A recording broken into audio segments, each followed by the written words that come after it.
So it's a great honor for me to be here and to convey the warm greetings of His All Holiness Ecumenical Patriarch Bartholomew. Dear friends, the crisis that we face, we all now know and admit, is not primarily ecological. It has less to do with the environment and more to do with us, less to do with spending and more to do with spirituality. We're treating our planet in a godless manner because we fail to see it as a sacred gift. Oh, and I'm talking, by the way, to me, to my people, to white people, to Christians in the West, to my own political administration in the US and Australia. Unless we radically change the way that we perceive the world, we will continue to deal with symptoms and not their causes.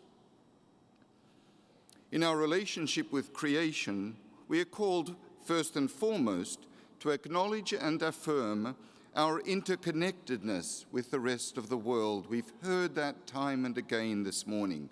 It's what I would call the ecumenical imperative of creation care. This interconnectedness reminds us that the earth unites us all, before and beyond any religious, political, racial, or any other differences.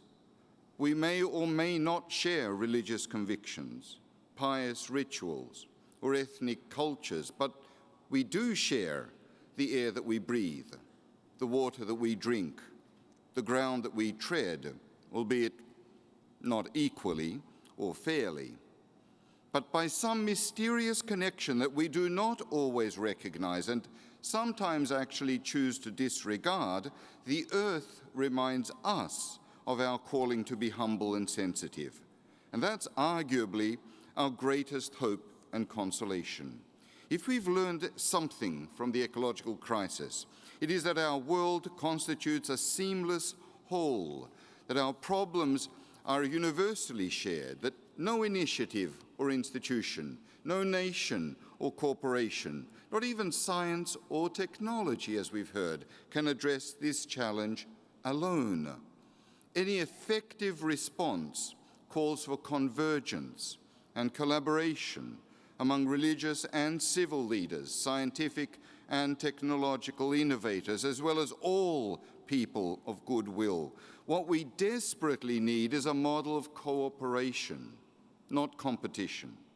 We can no longer continue on an adversarial or partisan path.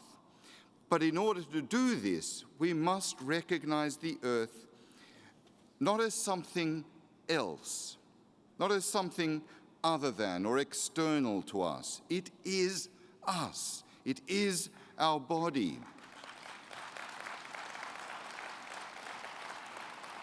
This crisis is not for some other ideal or for some other time, and it's not any longer even for our grandchildren.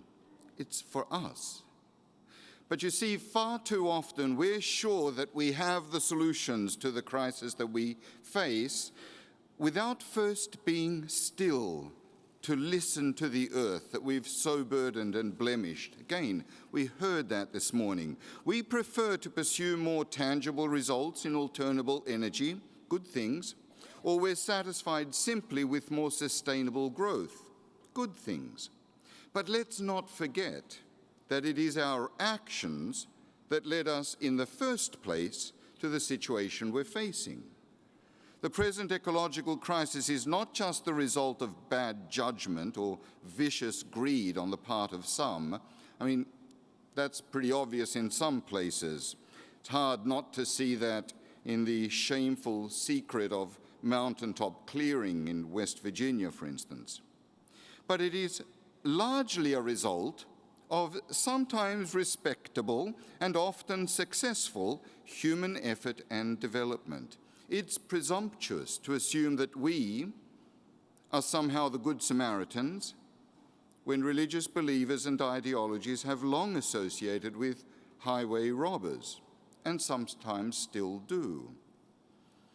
Paradoxically, despite the urgency of the ecological crisis, Ecological change, correction, conversion, may actually begin with environmental inaction.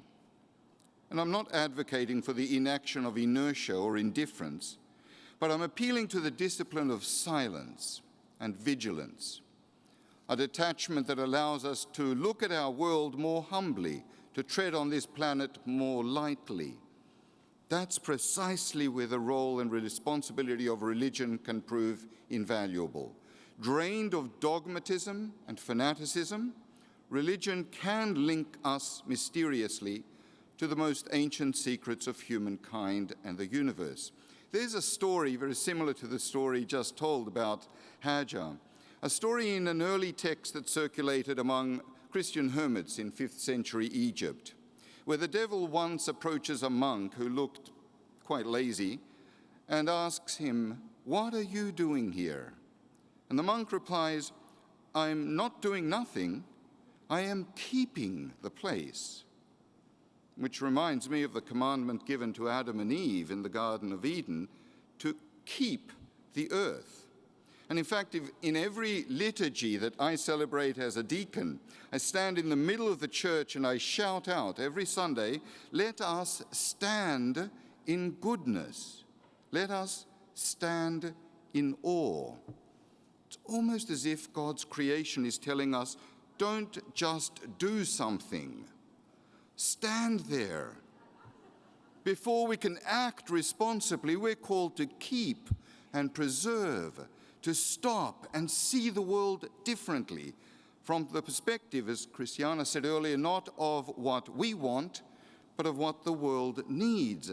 And that's going to take no less than a crusade by religious leaders to force change among our political leaders, a movement as morally imperative as any campaign for human rights, a movement that demands global service and personal sacrifice. And here, I think, lies the heart of the problem. Because the truth is that we are unwilling to adopt simpler lives. The challenge is quite simple.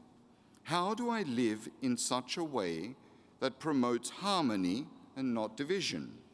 How do I live in such a way that communicates gratitude or generosity, not greed or arrogance? Because when we begin to understand that climate change is not just universally shared, that no initiative or institution can actually solve the whole crisis, then we gain new insights, new perspectives.